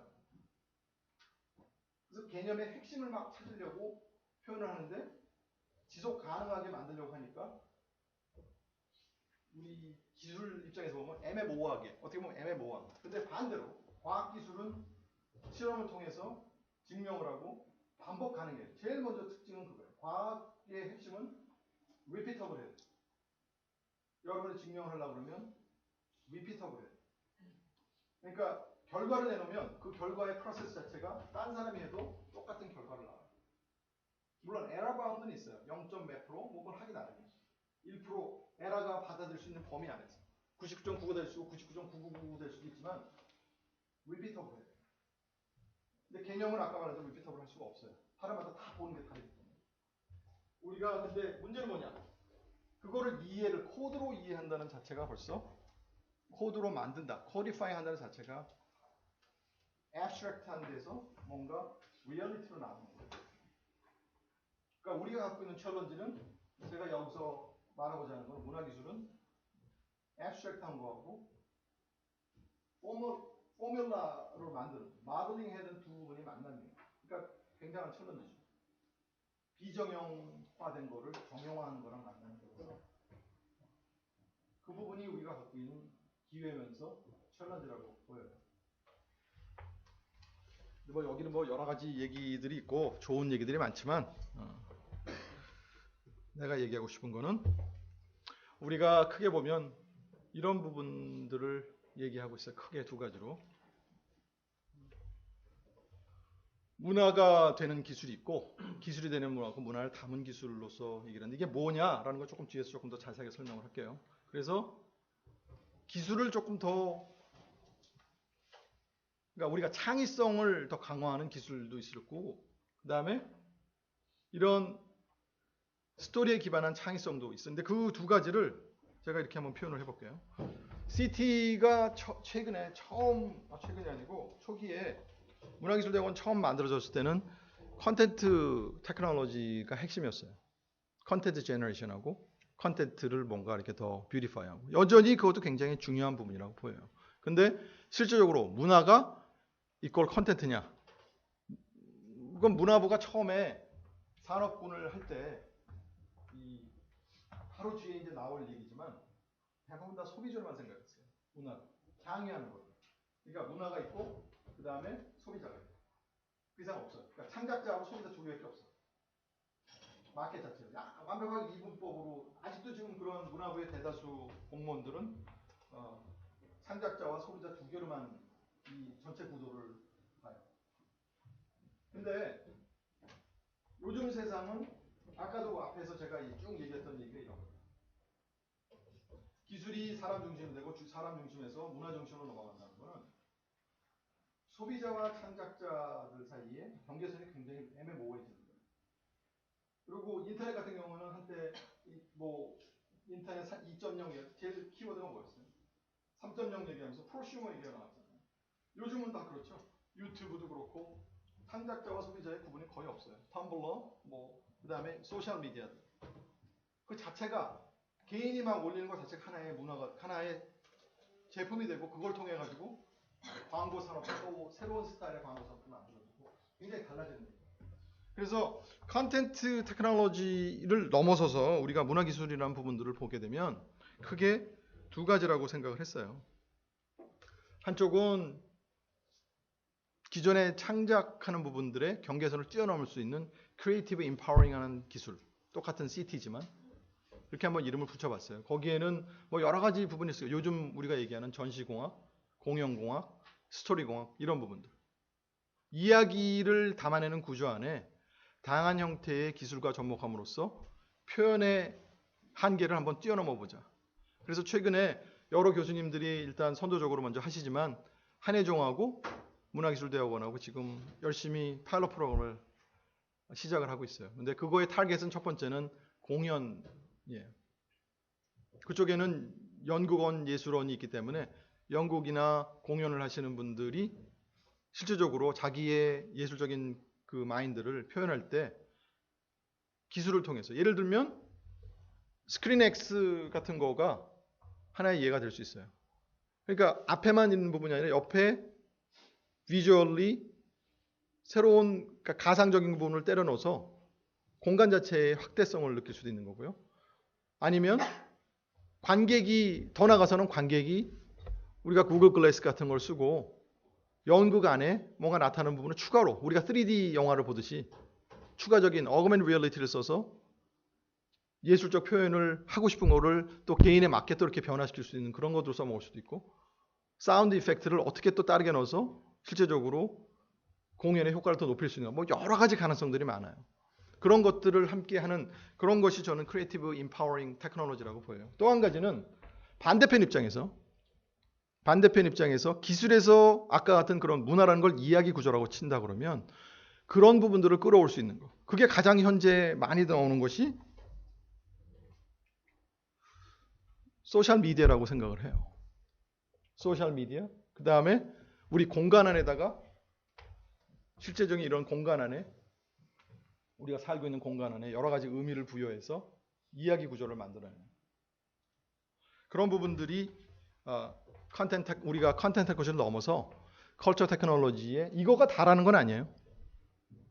우리 지금 현재의 교수님들의 구분이 이런 범위 안에서 연구를 지금 수행을 하고 있죠. 근데 뭐 여기서 리미트된 게 아니고 다른 여러 가지 요소들. 여기서 전달하고자 하는 목표는, 제가 하는 메시지는 기본적으로 이야기 구조를 더 기술 안에 접근하는 방법도 있고 기술 안에 이야기 구조를 끌어오는 방법도 있어요. 그래서 최근에 들어서 이쪽으로 학문적으로 나오는 부분이 디지털 휴머니티라고 해서 빅데이터, 요즘 얘기 많이 나오죠. 빅데이터 기술을 인문학에다가 접근을 시키는 거예요. 예전에는 사람들이 다 책을 통해서 봤잖아. 근데 책을 일단 디지타이즈하고 디지타이즈한 다음에 그 다음부터는 책 컨텐츠 자체 디지타이즈해서 마음대로 볼 수 있지만 컨텐츠 자체가 조각조각 다 나뉘고 그 안에 단어별, 문장별 다 구조로 집어넣을 수 있는 거예요.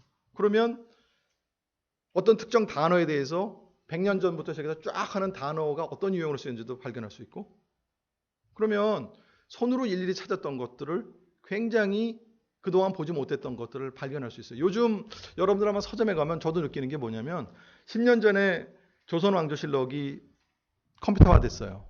그 다음에 한글화 작업이 되고. 근데 요즘 한번 조선왕조실록 한번 들어가 보세요. 예전에는 그냥 화면에서만 조선왕조실록만 볼 수 있었거든요. 근데 조선왕조실록의 각 단어에 태그가 달아가기 시작해요. 그래서 요즘 나오는 책들 보면 조선왕조실록에 있던 내용하고 다른 데서 했던 내용하고 연결을 시켜서 그걸 통한 조선시대의 어떤 특정 시대의 사람들이 어떻게 살았는가에 대한 생활상 같은 거 거꾸로 끌어내요. 점점 더 아마 그런 연구들이 비교해서 그 책 속에 숨어있는 다양한 보고들을 연결시켜가지고 새로운 형태의 우리가 알지 못했던 그런 사실들을 발굴하는 연구가 점점 많아질 거예요. 또 한 가지, 이쪽은 무슨 쪽으로, 기술 쪽에서 다시 이 문화 쪽을 바라보는 게 뭐가 있냐면 디지털 컬처라는 얘기가 나와요. 그건 제 전공, 우리 이성희 교수님이나 우은택 교수님 전공하고 비슷해요. 뭐냐면 컴퓨터 앤 사이언스 쪽에서 이제는 아까 말한 구글 이그젬플 제가 했잖아요. 그냥 컴퓨터 기술만 갖고는 더 이상 컴퓨터쟁이만 봐서 뭐 슈퍼컴퓨터를 만들고 뭐 알고리즘을 뭐 심화하고 하는 건 다 좋은데 그것들이 어떻게 쓰느냐. 이것만 봐도 알아요. 전 세계 작년이 그 이폭 포인트였어요. PC 대수보다 이거 대수가 뛰어넘었어요. 그 얘기는 무슨 얘기냐면 컴퓨터를 업으로 하거나 컴퓨터를 이용해서 직업을 갖고 있는 사람의 숫자보다 그냥 일반으로 그거 안 한 사람들이 쓰고 있는 컴퓨터 기기가 이걸 컴퓨터로 본다면 훨씬 더 많아졌다는 거예요. 그러면 무슨 얘기냐면 컴퓨터 기술이 이제는 컴퓨터를 전문적으로 쓰는 사람들을 위한 것이 아니고 일반 사람들을 위한 기술로 갈 수밖에 없고, 그러려면 컴퓨터 기술 안에 컬처 코드, 아까 앞에 르바이유가 얘기한 것 같이 컬처 코드를 포함하지 않으면 사람들이 즐거워하지 않는다는 거예요. 더 이상 유용한 기술이라고 생각 안 하는 거예요. 자기한테 불편한 기술이에요. 왜냐하면 옛날에는 컴맹 얘기가 자연스럽게 나왔잖아요. 이거 지금 요새 스마트폰 맹이란 말 나와요. 처음에는 좀 두려워했는데 지금 거의 두려워하지 않잖아요. 훨씬 쉽다고 그러잖아. 근데 컴맹이라는 단어는 여전히 있어요. 제가 봐도 이거 쓰다가 컴퓨터 쓰라고 그러면 수없이 리부트 하지. 여긴 리부트가 없어진 것만 해도 엄청나요. 초기에 스마트폰 리부트 굉장히 많이 했어요. 심지어 삼성 얘기를 해서 그렇지만 삼성의 갤럭시 처음 나왔을 때 리부트 한다고 그랬는데 그 담당 엔지니어가 아니 당연히 리부트 하는 거지. 매일 밤마다 리부트 한다고 그러지. 모르는 사이에. 새벽에 리부트하게 만들었다는 얘기도 있었어요. 왜냐면 그래야 자꾸 이제 안 죽으니까. 그리고 뭐 가르지 컬렉션 이런 거 잘 안 되니까. 근데 이게 왜 그랬을까? 기존의 컴퓨터라고 받아들였으면 리부트하는 거 아무 이상. 왜냐면 너무나 마이크로소프트가 그걸 당연시하게 만들어 버렸는데 이걸 가전제품처럼 생각하면 여러분들 냉장고 리부트합니까? TV 리부트합니까? 리부트하면 버려야지. 리부트가 안 되잖아. 그냥 버리거나 고치거나 그래야 되는데 컴퓨터는 수없이 하루에 한 번씩 할 경우는 일주일에 최소한 뭐 한 달에 몇 번을 하잖아. 근데 TV나 일반 가전제품, 그러니까 이게 소위 말하는 리질리언스에 대한 개념이 확 바뀌어지는 거예요. 사람들의 생각. 그 다음에 여기서 나오는 여러 가지 부분. 요즘 그런 것들이 앞으로 핵심이라고 보여요. 그래서 중요한 건 이겁니다. 결국 그동안의 컬처 테크놀로지 부분이 컨텐츠 산업이라고 주로 문화부에서는 얘기를 많이 했는데 문화 기술이라는 거는 이걸 컨텐츠 산업. 근데 저는 컨텐츠 산업이라고 생각 안 해요. 우리들 모두를 컨텐츠 산업이라고 생각 안 해요. 컨텐츠 산업 이상인 거예요. 컨텐츠는 시작일 수 있어요.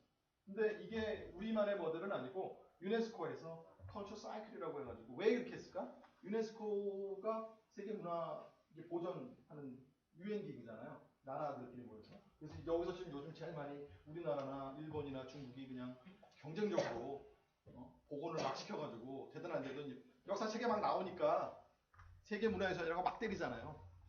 우리나라도 굉장히 많아요. 아리랑도 올라가고 뭐 김치도 올라가고 뭐 별거 다 올라가죠. 근데 그거는 뭐냐면 이 문화유산은 그리고 문화라는 뭐 관광지 뭐 이런 걸 하면 유적 이런 부분을 보면 보고 계속 디케이가 되잖아. 갈 때마다. 그러면 100년 지나서 사람들이 요즘같이 이렇게 막 사람들 많이 살고 환경오염도 심한데 100년 후에 그게 남아있을까? 근데 정작 우리가 보고 싶은 거는 거기서 얻어내야 되는 거는 사실 눈에 보이는 것도 굉장히 중요하지만 그것이 어떻게 만들어졌는가 하는 그 내재적인 이야기가 더 중요한 거라고 저는 생각이 들어요. 그리고 유네스코도 그걸 느꼈어요. 그래서 캐치프레이즈를 소비하는 거에서 단순히 창작된 물건하고 보는 그거에서 넘어서 그걸 통해 가지고 새로운 문화유산을 만들어가자는 캐치프레이즈였어요. 근데 저는 그걸 처음에 봤을 때 이게 우리랑 굉장히 우리가 보는 문화기술하고 굉장히 맞닿는 곳일 거라고 생각했어요. 우리도 아까 앞에 얘기한 그 두 가지 기술의 이야기 구조를 넣음으로써 기술 자체가 더 풍요로워지고 새로운 걸 만들어내잖아요. 그리고 문화 안에도 이야기 구조 안에 기술을 넣음으로써 보지 못했던 새로운 부분들이 또 만들어지죠. 가능성을 만들어내잖아요. 그리고 새로운 분야, 소위 말하는 디지털 휴머니티, 예전에 그런 얘기 없었어요. 인문사회학 인문학 하시는 분들이 이제 디지털 테크놀로지를 활용해서 빅데이터 아나리시스하고 이런 부분들, 키워드 마이닝 이런 거 이용해가지고 새로운 형태의 인문학자가 그걸 하는 거예요. 자기가 새로운 가능성을 찾기 위해서. IT 하는 사람들이 이야기 구조를 받아들여서 새로운 형태, 더 많은 부가가치, 새로운 기술. 그러니까 문화적인 코드를 이해하는. 예를 들면 이런 거예요. 10년 전에 우리가 MIT 미디어 랩하고 공동할 때 한 가지 주제로 나왔던 게 이거예요. 그거가 어떻게 보면 뭐 몇 년 전에 에릭 슈미트가 구글 자기네 선전할 때 자기가 구글 폰을 들고 일본에 가면 레스토랑에 가서 탁 한번 보여주면 알아서 지가 읽어주고 한다고 그러죠. 근데 최근에 제가 일본말 할 때 일본말을 배우면서 외국인이 쓰는 표현하고 현지인이 쓰는 표현이 굉장히 어색하고 다르다는 거 같아요. 그리고 일본 식당에 서울의 상암동에 일본인이 하는 그걸 좋아할지 말할지 모르지만 일본인이 와서 하는 그 국수집이 생겼어. 우동집이. 그래서 점장이 일본이야. 아까 봤더니 일본 이름인데 막 한국말을 잘 못하더라고. 그게 일본 애더라고. 근데 국수가 나왔는데 좀 질겨 내가 생각한 것보다. 그래서 불러서 야 국수가 왜 질기냐고 따지려고 그랬더니 우리 연구원 중에 한 사람이 일본에서 박사학위 받은 친구야. 일본에서 오래 살았어. 그래서 나보고 막 말리는 거야. 그래서 옆에서 내가 우리말로 안 되고 일본말로 하라고 그랬더니 야 이거 국수가 잘못 삶아졌으니까 다시 갖고 오라는 두 마디밖에 안 했는데 얘가 한 2분 정도 막 설명을 하는 거야. 그래서 내가 짜증이 나가지고 아니 나는 국수 다시 갖고 오라는 얘기하는데 뭐 이렇게 말이 많냐. 그랬더니 일본은 가게마다 장인 정신이 있어서 우대 교수님 일본에 사셨으니까 가서 그 얘기를 하면 굉장한 모욕을 해서 쫓겨나는 수도 있대요. 근데 만약에 내가 국수가 잘못 삶아졌어요. 멀티링과 컴퓨팅에서 그대로 트랜슬레이션 했다고요. 문화적인 거는 하나도 없고 그냥 단어만 번역한 거잖아요. 그러니까 트랜슬레이션 그 자체가 1차원적인 거는 굉장히 좋지만 에릭 쉴드는 거기까지밖에 얘기 안 했어요. 메뉴 보여주고 번역에 이거 주세요 하는데 그걸 일본말로 한다는 거예요. 근데 우리가 음식 주문하는 것도 나라마다 다 스타일이 달라요. 그죠? 분위기마다 다르고. 거기까지 이해를 해야 아까 제가 말한 컬처 코드가 들어간다는 얘기가 우리가 만약에 여러분들이 소프트웨어 서비스를 해서 맞춤형으로 트랜스레이션 서비스 할 때 그냥 1차원적인 트랜스레이션 서비스하고 그쪽의 문화를 이해한 트랜스레이션 서비스하고 뭐가 더 사람들한테 감동을 주겠어요? 더 많이 팔리겠어요? 아까 그 얘기 컬처 코드가 들어온다는 얘기가 바로 그 얘기예요. 그러니까 디지털 컬처라는 의미는 바로 그런 의미예요. 그러니까 소위 말하는 멀티링과 컴퓨팅이라고 10년 전에 그 얘기는 아직도 그 부분이 이루어지지 않고 굉장히 많은 요소들이 사실 들어와야겠죠. 날리지 베이스를 만들어야 되고 그 날리지 베이스가 현재의 상황에 맞춰서 어느 걸 뽑아낼까 하는 마이닝 기술이 굉장히 필요해요. 근데 그것도 인텔리전트하게 해야 됩니다. 앞으로 할 일은 굉장히 많아요. 예를 들면 그런 멀티링 컴퓨팅 이 중에 문화 코드를 이해를 해서 그런 트랜슬레이션 서비스 할 수 있는 기술을 개발하겠다. 제가 봤을 때는 문화기술대학원이 가장 잘할 수 있는 부분 중에 하나라고 저는 생각이 들어요. 기술 쪽에서 문화를 접근한다고 치면. 그래서 그런 부분들이 결국은 단순 부분들이 지속 가능한 형태의 창조를 계속 이볼빙 할 수 있는 형태의 부분이 결국 우리의 문화기술대학원이 해가야 되는 방향이 아닌가. 그래서 그 사이클이 이렇게 했어요. 처음에 아이디어가 만들어지면 아이디어가 뭔가 프로덕션을 한다. 아까 제가 그랬죠. 앱스트랙션 한 거를 비정형한 거를 정형화시킨다. 이게 바로 비정형 어떤 문화적인 의미잖아. 불국사 만들었는데 거기에 뭐 아름다움 이런 거 있지만 불국사를 만들어줬던 그 뜻 여러 가지 그거를 구조적인 부분들을 하나의 프로덕션 만드는 거는 정형화시킨 거예요. 정형화시키고 나면 여러 개로 확산시킬 수 있죠. 확산을 시키게 되면 그거 자체가 많은 곳에서 보여주고 많은 곳에서 보여주면 사람들이 그거를 소비하고 공감대 형성을 하고 공감대 형성을 통해서 새로운 게 또 만들어지잖아요. 그러니까 이게 계속적으로 이루어지게 되는 구조를 만들어내는 게 저는 문화기술대학원에 우리들이 해가야 되는 부분이라고 생각해요. 여기에 다양한 기술들이 다 있어요. 여기 뭐 우리가 썼지만 전시공학, 스토리공학, 그 다음에 뭐 AR, VR, 비주얼 이펙트, 그 다음에 소셜 미디어 다 우리가 지금 하고 있는 부분이 다 하나둘씩 연결이 돼요. 그래서 제가 몇 가지 예를 들면 이런 부분이에요. 예전에 이거 아시죠? 여러분들 어릴 때 다 봤지? 여러분들 나이 때 나왔을 거야. 어릴 때 우리 딸내미도 이거 보고 컸으니까. 이게 라이언 킹. 라이언 킹이 처음에는 만화 영화가 됐는데 나중에 이 플러스 그 등에서 뮤지컬도 되고 뮤지컬이 되니까 이게 팀파크로도 넘어왔어요. 그 다음에 캐릭터 산업까지 돼. 그러니까 단순히 창작 자체를 프로덕션하고 프로덕션이 확산돼서 이게 여러 사람들이 볼 수 있는 부분으로 나가는 거예요. 굉장히 다양한 형태로. 또 한 가지 예는 더 나아가서는 이런 거예요. 이거 보세요. 이거는 앞에 거는 이거 자체가 그냥 와서 이것들이 그냥 물질적인 거. 그 자체가 또 창작물이 그냥 막 확산되는 부분이지만 이거는 한 단계 더 나갔어요. 이건 뭘까요? SNL이 한국형이 되잖아. 여기 브로드웨이 42nd 스트리트가 뮤지컬인데 뮤지컬이 한국 스타일로 바뀌어요. 무슨 얘기냐면 예전에는 브로드웨이, 오프 브로드웨이에서 뭘 하면 그 사람들이 와가지고 와 원래 오리지널 공연한 사람이 와가지고 막 한다고 그랬잖아. 그거는 그냥 소비재들을 약간 프로덕션해서 확산시키는 거에 끝났어요. 재창조가 아니에요. 여기서는 뭐냐면 이 포맷, 다시 말해서 음반 라이센싱 하듯이 포맷 자체가 라이센싱이에요. 그러니까 컨텐츠 자체를 정형화시키고 정형한 부분을 파는 거예요. 그러면 똑같이 예를 들어 42nd 스트리트가 10번 공연이 전 세계에 이루어진다 그러면 라이센싱 하면 그 다음에 얼마나 기하급수적으로 나 한국형 42nd 스트리트, 베트남형, 중국형, 뭐 인도형 뭐 마음대로 생길 수 있는 거예요. As long as 그 42nd 스트리트에 그 프레임만 팬텀 오브 오퍼라 같은 것도 막 올 때 요새는 옷, 무대 장치 그것까지 다 라이센싱을 예전에 그걸 들고 오느라고 수십억 들였다고 그랬잖아. 그걸 줌으로써 한 번에 수십억 벌었지만 그 다음에부터는 몇 억 갖고 그게 100개, 1000개, 수십억이 수백억을 벌 수 있는 거예요. 그러니까 결국 제가 얘기하는 거는 이런 부분들의 확산해서 정형화, 비정형의 정형화를 통해서 문화와 기술이 만남으로 통해서 새로운 부가가치 창출할 수 있는 여러 가지 가능성들을 보여주고 있다는 거죠. 요거는 또 한 가지. 근데 공유를 통해서 새로운 창조하는 부분이 이게 happen to be 우리 쪽 교수님이 아니어서 아쉽긴 한데 이거 소셜 미디어가 결국 공감대 형성이 어떤 창조를 할 수 있는가, 새로운 마켓을 열 수 있는가를 보여주는 예제로 생각했어요. 뭐냐면 우리나라 야구 경기 되게 좋아하잖아요. 근데 애들 요즘 대강 애들이라서 미안해요. 나이 먹어서 우리 딸내미가 여러분 나이가 비슷해요. 애들이 모바일 폰이나 이 스마트폰을 많이 보잖아. 지하철 보면서. 근데 그때마다 또 더 재밌는 거는 여러분들 중에 몇 명이 그런지 여러분들 중에는 내가 참 못 본 것 같아. 댓글도 막 올리고 그런데 실시간으로. 나는 알바들이 한 줄 알았더니 일반 사람들이 다 한 것 같더라고. 야구 경기 보면 밑에 막 나오잖아. 웬만한 프로에서는 젊은이들 보는 프로에서는 다 나오는 거. 그래서 상공과에 장현재 교수라고 있어요. 그 친구도 빅데이터 원래 5할 하는 친구인데 뭘 했냐면 사실 제가 우리 소셜 미디어 하는 교수님들한테 이걸 무지하게 계속 요구를 하는데 아직도 안 하고 있어. 그래서 자꾸 이제 이 예를 자꾸 들어요. 야구 경기 할 때를 그동안에 야구 선수하고 이닝하고 그 사람이 누가 타석에 들어오고 누가 투수고 어느 이닝 때 사람들이 가장 많은 댓글이 올라오는 거를 두 가지 같이 분석을 했어요. 그건 무슨 얘기일 것 같아요? 광고주 입장에서는 무지하게 중요한 정보인 거야.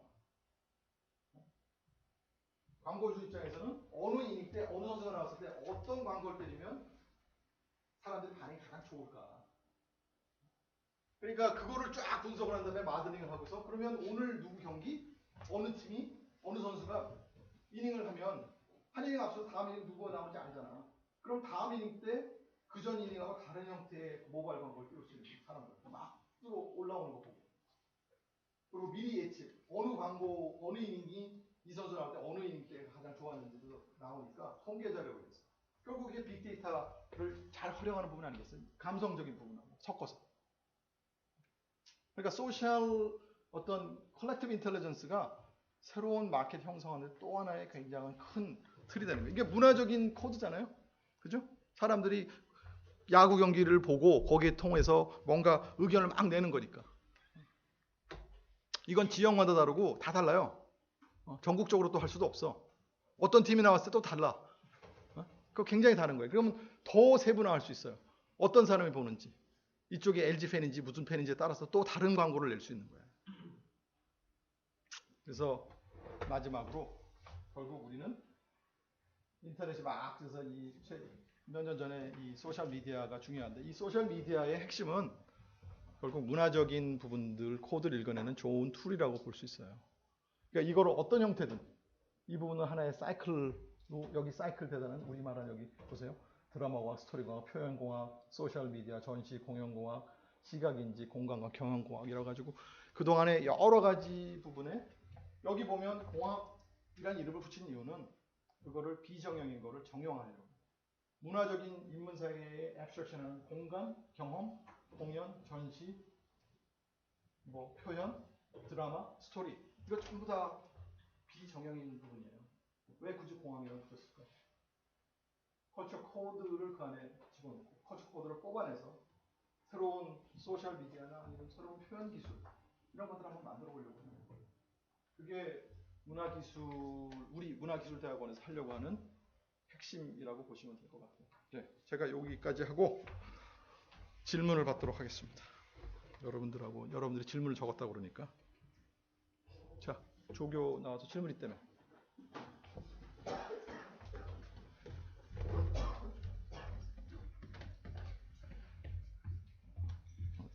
없고. 네. 어디지? 꺼내기.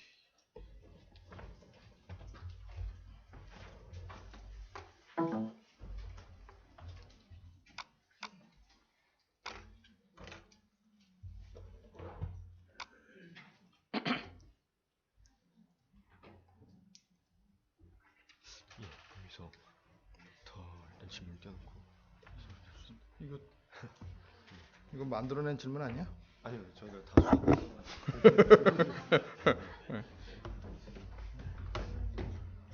자, 첫 번째 질문은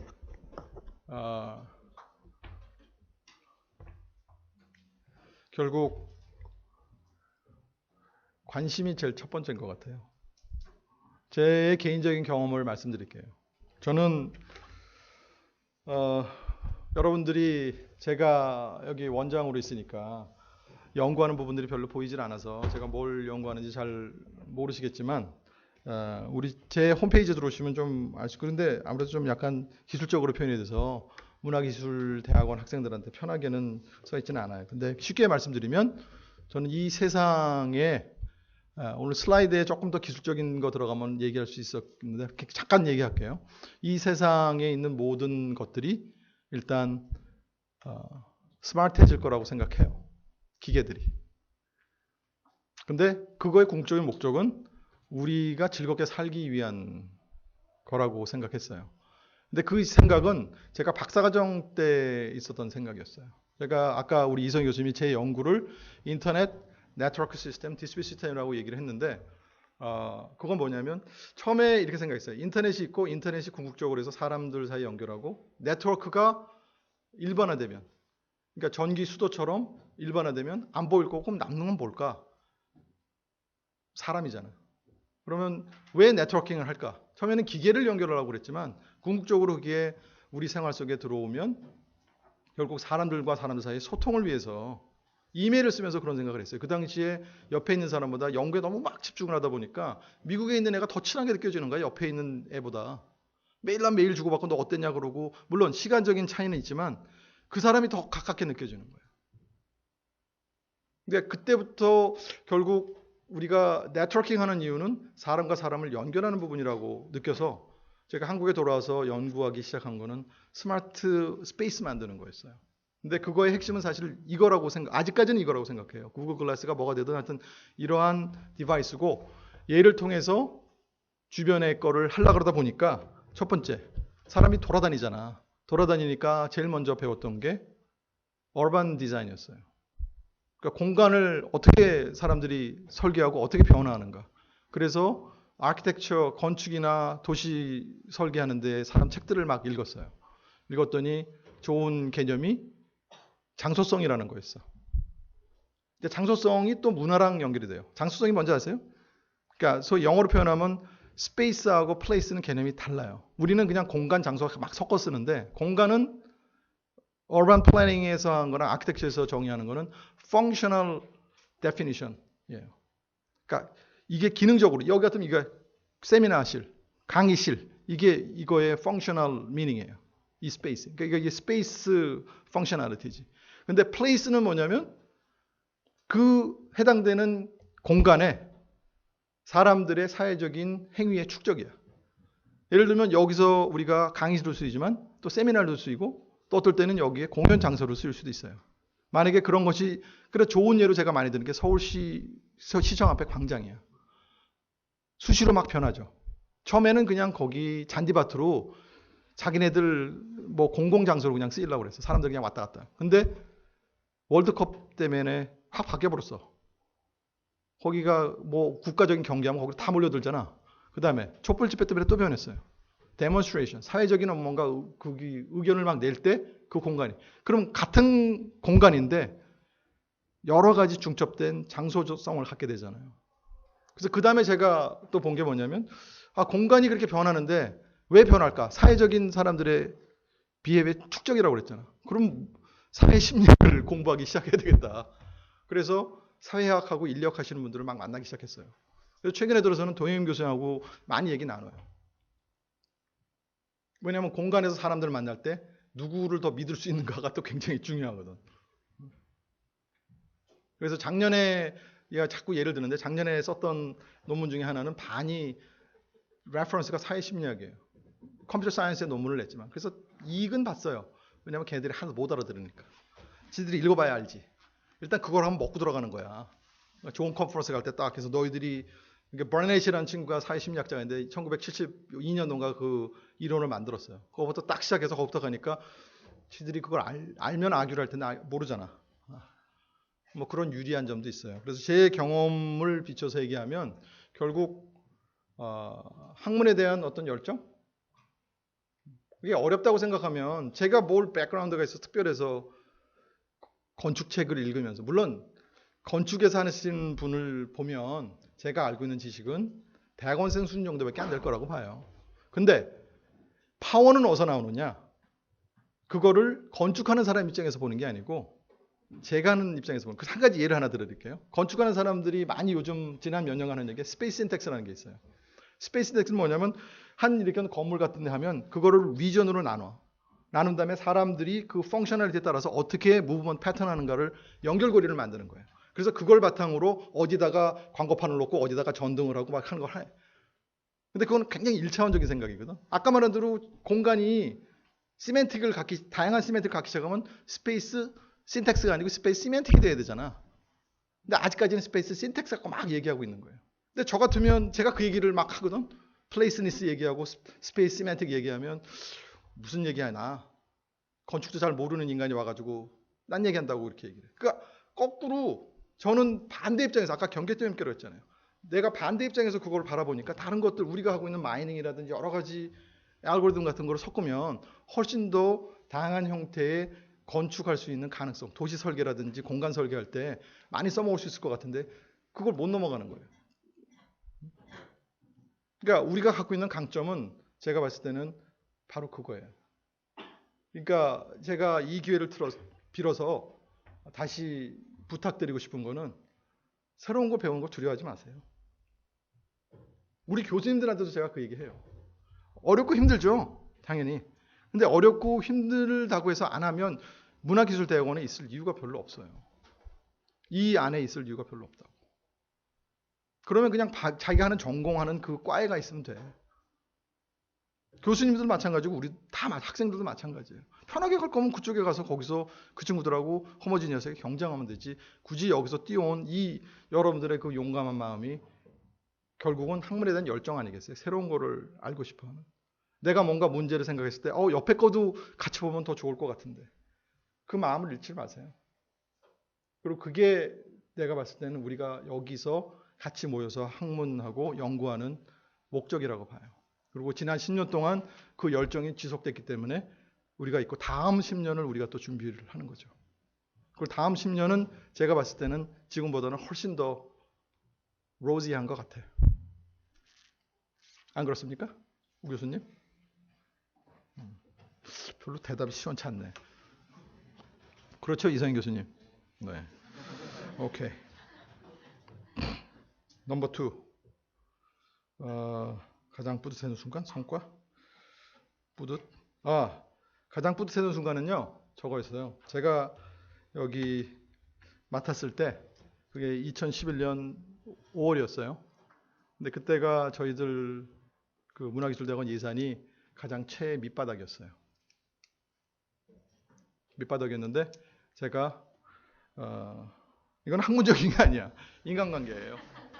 인간관계로 2달 동안 기재부, 그 당시 기재부는 과천에 있었어요. 매주 올라갔어요. 2달 동안. 오지 말라고 그러는데. 그래서 예산을 50% 증액했어요. 그 다음에 2012년 예산을. 그래서 원래대로 다시 돌렸어요. 원래 거보다 조금 더 올렸어요. 그때가 가장 뿌듯했고요. 두 번째로 뿌듯한 거는 여기 앉아 계신 두 분을 하고 박주영 교수님, 새로운 교수님들을 모셨었을 때. 전임 교수님들 숫자가 점점 늘어날 때. 초빙 교수님도 같이 묶어서 융합 연구할 때. 그때가 가장 좋은 거라고 보고요. 성과는 뭐 이제 더 나올 거라고 생각해요. 서로 간에 교류하는. 그리고 여러분들 가운데 그 함께 트랙별로 모여 있고 연구실 서로 다른 랩 친구들하고 같이 앉아 있는 거 불만으로 생각하는 사람이 있는 줄 알아요. 뭐 세상이 다 똑같은 건 아니니까. 근데 오늘 제가 하는 이 얘기를 공감대가 조금이라도 형성됐다면 다른 사람들하고 같이, 왜 제가 시작 포인트는 그거였어요. 학생들이 서로 다른 전공, 서로 다른 교수님들하고 앉았으면 좋겠다고 생각했던 게 뭐냐면, 지난 3년 동안 여기 신입생들 많이 있잖아요. 다빈치 룸이라고 해서 신입생끼리 따로 같이 모여 있죠. 그죠? 그때 가장 행복했다는 얘기 들었어요. 학생들로부터. 그러지 않았으면 제가 아마 안 했을 거예요. 옆에서 교수님들이 아무리 얘기해도 우리끼리 그냥 같이 과제만 만들려고 그랬어요. 초기에는 제가 공동으로 하는 과제를 만들려고 노력해요. 지금도 계속 하고 있고. 그래서 교수님들이 같이 트랙별로 공동을 하면 크로스 트랙으로 교수님들이 과제들을 공동하는 과제들이 여러 개가 있어요. 그러면 자연스럽게 서로 얘기하게 되죠. 학생들도 얘기하게 되고. 근데 피지컬리 왜 같이 앉는 공간을 마련하려고 했냐 하는 부분에서는 여기 지금 다 각 실험실에 소속해 있는 구성원 여러분들이, 학생들 여러분들이 마조리티가 생각해 보니까 다빈치 랩에 많은 사람들하고 같이 나랑 전공에 관계없이 만나서 얘기했을 때가 참 좋았다. 그게 저를 인커리지 시켰어요. 여러 교수님, 우 교수님을 비롯해서 그런 게 굉장히 필요하다고 말씀하셨을 때 처음에는 좀 그랬지만 그 의견이 제가 기억이 들어서 서비를 한번 해봤거든요. 근데 불만은 굉장히 많아. 그래서 내가 참 의아하게 생각해. 그때가 좋았는데 하고 나니까 더 좋았나. 그 부분이고요. 받을 수 있는 혜택. 와우. 받을 수 있는 혜택은요. BK 지금 20일은 다른 쪽의 BK 20일하고 조금 달라요. 여러분들한테 다른 쪽의 BK 20일은 실제적으로 장학금을 주는 BK 20일인데 우리는 장학금을 주는 BK 21은 아니에요. 그리고 카이스트 안의 BK 21은 장학금을 못 받아요. 기본적으로. 국가에서 돈을 받기 때문에. 우리도 국가에서 돈을 받잖아. 그래서 장학금은 없고, 근데 조금 다른 거는 뭐 포닥을 뽑는다든지 뭐 이런 부분인데 우리는 산학협력하고 해외 국제화. 그래서 BK 사업으로 인해서 원래부터 쭉 해왔던 여러분들 좋은 논문 쓰면 해외에 컨퍼런스 가는 거 등록비하고 출장비를 지원해주는 부분, 그 다음에 인턴십, 예전보다는 인턴십 가는 부분에 지원이 조금 더 늘어날 수는 있죠. 그리고 여기 우리 조 박사님 계시지만 인사하셨나요? 잠깐 소개하시죠. 네. 반갑습니다. 조용무적과입니다. 조 박사님은 우리 BK21 프로그램을 더 잘하기 위해서 저희가 특별히 모신 분이에요. 무슨 얘기냐면 BK21 프로그램의 핵심은 우리하고는 조금 떨어지지만 그 전문 인력 양성하는 부분이 있거든요. 산업체에 쓰일 수 있는. 그래서 산학 협력이 굉장히 중요한 부분의 하나예요. 근데 산업체랑 협력한다고 해서 뭐 꼭 산업체의 주문형 과정을 만들고 뭐 그거가 전부가 아니고, 우리가 하는 연구 자체가 기술 이전이 된다든지, 그 다음에 교육과정 부분에 산업체가 요구하는 부분들을 반영한 형태로 커리큘럼이 구성이 된다든지, 아니면 인턴십을 간다든지 뭐 이런 부분들이에요. 근데 그런 부분에 대한 전문적으로 커리큘럼도 바라보고 그런 가능성도 찾고, 또 산업체에 있는 분들, 또 우리 쪽에 강연이나 아니면 뭐 겸임 교수 이런 거로 모셔올 수 있는 그런 중개자 역할을 하실, 중요한 그런 역할을 하실 분으로 우리가 모셨어요. 그러니까 앞으로 뭐 그런 부분에, 그런 경우의 경험도 많으시고, 그래서 뭐 연구실의 혜택은 지금 봤을 때는 그거예요. 다른 질문 있으세요? 두 페이지 또 있어. 오 마이 갓. 여기서 또 있어? 헐, 뭐 이렇게 많어. 여기 얘기했네. 장단점 다양한 한 학기가 얻게 된 장점, 아쉬운 점. 아쉬운 점은 그거예요. 여러분들이, 제가 아쉬운 점 얘기해도 돼요? 마음을 열고? 그건 교수님한테 물어본 건 아니고 학생들한테. 진짜로 듣고 싶어요? 제가 아쉬운 점은 그거예요. 이게 소통이 안 된다고 생각하니까 참 어려워요. 그러니까 제가, 우리 여기 교수님들도 대부분 다 그렇고 자기가 하고 있는 것만 보진 않아요. 근데 우리가 아까도 내가 쭉 여러 가지 예를 들면서 얘기했잖아요. 더 둘러보면 가능성이 더 많아져요.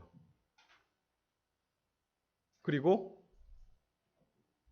저런 얘기도 할 수 있어요. 학교에다가 제가 여러 가지 얘기할 때 뭐 퀄리티 이런 얘기하는데 새로운 분야는 임팩트 팩터나 레퍼런스 카운트만으로 될 수는 없어요. 그리고 그 똑같은 기존의 틀 갖고 새로운 거를 매주 한다는 것 자체가 웃기는 거예요.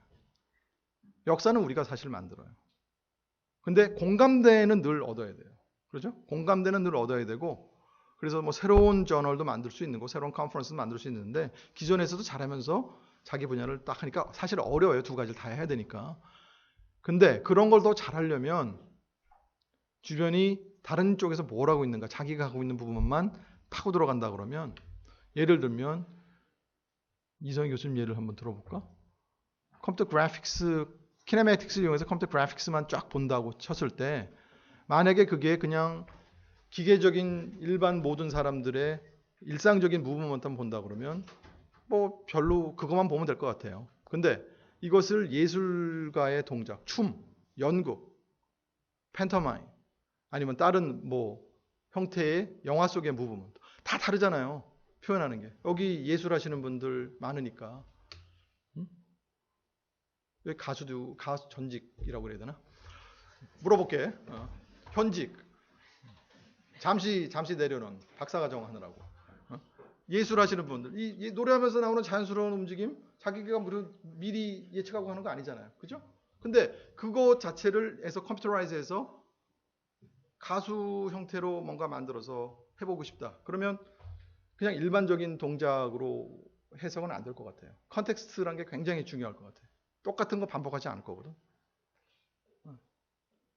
그래서 그런 부분들이 제가 봤을 때는 아쉬움이고, 저는 장점은 그거라고 생각해요. 들으면 예전에 이런 말, 이게 굉장히 쉬운 말이지만 아는 만큼 보인다고 그러잖아요. 근데 제가 나이 들어가지고 연구하면 할수록 제일 많이 드는 게 아는 만큼 보여요. 그리고 보는 것만큼 그냥 알게 되는 거야. 반대로 얘기하면. 더 많이 보면, 멀리 보고 더 넓게 보면 더 많이 보이는데, 우리가 그렇잖아요. 나무만 보고 숲을 안 보면 더 큰 오퍼튜니티가 있음에도 불구하고 못 보는 거예요. 지금 하는 게 굉장히 중요하게 생각되긴 하겠지만. 트랙은 가변적이에요. 이거는 트랙 하는 부분은 굳이 이렇게 한 거는 교수님들 사이에 시너지를 내기 위한 거였고, 비슷한 타겟 인더스트리를 조금 정의한 거예요. 인더스트리 지향이 어딘가. 그래서 트랙 1은 엔터테인먼트 비즈니스 쪽으로 주로 많이 트래킹을 한 거고, 트랙 2는 미디어 산업, 신문 방송 그쪽, 그다음에 트랙 3는 스페이스에 관련된 인더스트리. 그거는 뭐 전시도 될 수 있고 공연도 될 수 있고, 그다음에 건축도 될 수 있고, 인터페이스 요즘 뭐 많잖아요. 설치하는 부분, 미디어 파사드 이런 쪽, 하여튼 공간과 연결된 그런 인더스트리. 왜냐하면 그런 게 타겟이 다들 있거든요. 그리고 우리가 문화기술이라고 하면 저는 그렇게 생각해요. 문화라는 것이 아까도 했잖아요. 사람들이 살고 있는 공감대라고 그랬잖아. 그럼 공감 굉장히 현실적인 거예요. 현실과 동떨어진 게 아니야. 그 현실을 이해를 못하고 우리가 뭔가를 문화기술이라고 한다 그러면 저는 그건 좀 굴한 것 같아. 근데 그러려면 타겟 인더스트리가 뭔지, 타겟이 뭔지 분명하게 우리가 알면서 움직여야죠. 그리고 또 거기 넘어서 또 다른 거랑 연결할 수 있어요. 그 다음에 소통은 학생들하고 지난해에 많이 만났고요. 또 한 가지는 봄, 가을 산행이 하는데 많이 참여해 줬으면 좋겠고, 그때 많이 만나요. 서로도 교수님들하고 또 친해져야지. 일단 만난다는 게 공식적으로 만나는 거 중요한데, 얼굴 보고 서로 친하고 인사하고 웃으면서 될 수 있는 게 먼저고요. 그거 먼저 하고, 필요하다면 자리를 요청을 해줘. 학생회가 요청을 했으면 좋겠어요. 그게 제일 좋은 거고요. 똑같은 게 자리 배정에 또 나왔네. 얼마나 가슴에 사무쳤으면.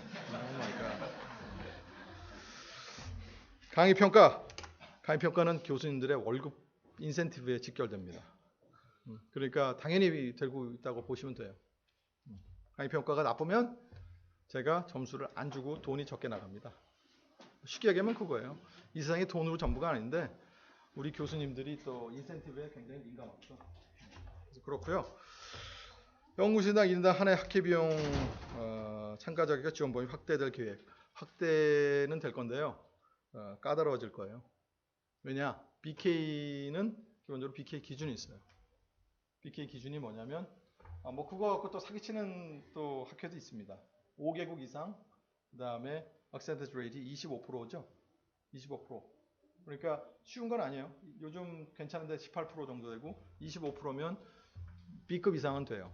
근데 그거를 또 억지로 만드는 데도 있지만 여러분들의 아무데나 내지 말고 조금 그래도 좀 컴페티티브한 A 클래스로 갔으면 참 좋겠다는 생각이에요. 20% 미만 선착순이니까. 근데 뭐 예산이라는 건 늘어났다 줄어났다 하고요. 그런 부분들 조금 더 잘해보려고 노력하고 있어요. 그리고 융합과 학문 다른 다양한 학문을 매일매일 하고 있지 않아요? 여기서 구체적으로 이거 질문한 사람 제가 조금 이해를 못하겠는데 전산 베이스 그건 왜 그런지 아십니까? 그거는요 이제 컴퓨터 쪽에 직접적으로 하는 컴퓨터 사이언스 쪽에 깊이 들어가는 학문들은 있어요. 예를 들면 새로운 아키텍처를 해서 뭐 CPU를 새롭게 디자인한다든지 아니면 새로운 알고리즘을 만든다든지 이런 거는 전산 쪽에. 근데 그 외에 나머지 이 부분은 프로그래밍? 컴퓨터 어떻게 사용하는가? 뭐 이런 거는 그냥 모든 사람이 다 공통이에요. 그래서 어떤 사람 그것만 보는 사람은 이제 컴퓨터 사이언스 필요 없다고 얘기하는 사람도 있어요. 그래서 기본적으로 하는 거고요. 지금 우리가 나타낼 수 있는 부분들은 뭔가 표현을 한계를 뛰어넘으려고 하면 그거를 뛰어넘을 수 있는 기술이 IT 기술이죠. 컴퓨터라고 보면 IT 기술이라고 보면 될 것 같아요. 인포메이션 테크놀로지, 그다음에 네트워킹도 있고, ICT라고 할 수도 있죠. INT라고 나 커뮤니케이션 시리니까 네트워킹 테크놀로지. 그래서 굳이 그렇게 더 많이 되는 거로 보이는데, 뭐 지금 보시면 아시겠지만 우리 공학 쪽에 전공한, 과학 쪽에 전공하신 분 중에 박종 교수님 물리학 하셨고 이정 교수님은 건축 하셨잖아요. 그런 분들이 좀 더 많이 생길 거예요. 근데 카이스트 안에서 이 퀄리티를 유지하면서 교수님들이 서바이브 하기는 사실 굉장히 힘들어요. 그러니까 굉장히 컴페티티브니스. 근데 조금 더 우리가 많이 보려고 하는 거는 HCI 쪽, 특히 뭐 브레인 사이언스나 아니면 인터페이스 디자인 하시는 분들, 이런 분들 조금 더 많이 모셔볼까 지금 생각하고 있는데, 카이스트의 그 퀄리피케이션에 맞는 부분을 찾기가 사실 상당히 힘들어서 그런 거예요. 많이 뽑고 싶은데, 욕심 같아서는 한 해에 한 5명씩 뽑고 싶은데, 그래서 교수님들이, 전임 교수님이 졸지간에 한 15명 이상을, 사실 생각은 그랬어요. 예산도 그만큼 따왔었는데, 원하는 사람이, 우리 이성희 교수님, 우은택 교수님을 비트할 수 있는 사람들 구하기가 쉽지가 않아요. 나아갈 방향, 뭐 벌써 다 얘기했잖아. 오늘 한 얘기들을 한마디로 아까 제 제목 얘기했잖아요. 경계 뛰어넘기. 옆에 있는 사람들이 뭐라는 거를 알아내는 궁금증이 많은 사람이 되기를 바래요. 다른 교수님들이 뭐 할까, 뭐 하는 거. 우리만큼 옆에 사람들이 뭐 하는지 관심을 둬야 되는 학과를 찾으려면 우리가 첫 번째일 거예요. 둘째가 그러면 서러워해야 되고, 그게 제일 중요한 메시지일 것 같아요. 네, 뭐 시간이 많이 지났으니까 이 정도만 해도 되겠죠? 더 질문 있으세요? 한 개만 받고 갈게. 더 있으면. 나한테 사진 같이 찍은 거 나한테 왜 줘? 그리고 열정적으로 1시간 거의 30분 동안 강연을 해주신 우리 원장님께 박수로 감사의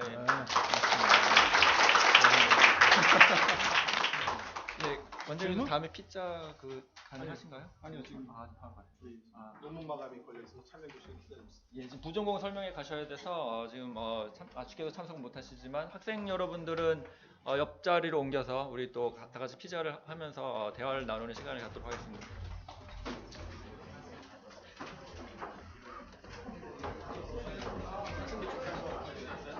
여러분 잠깐만요.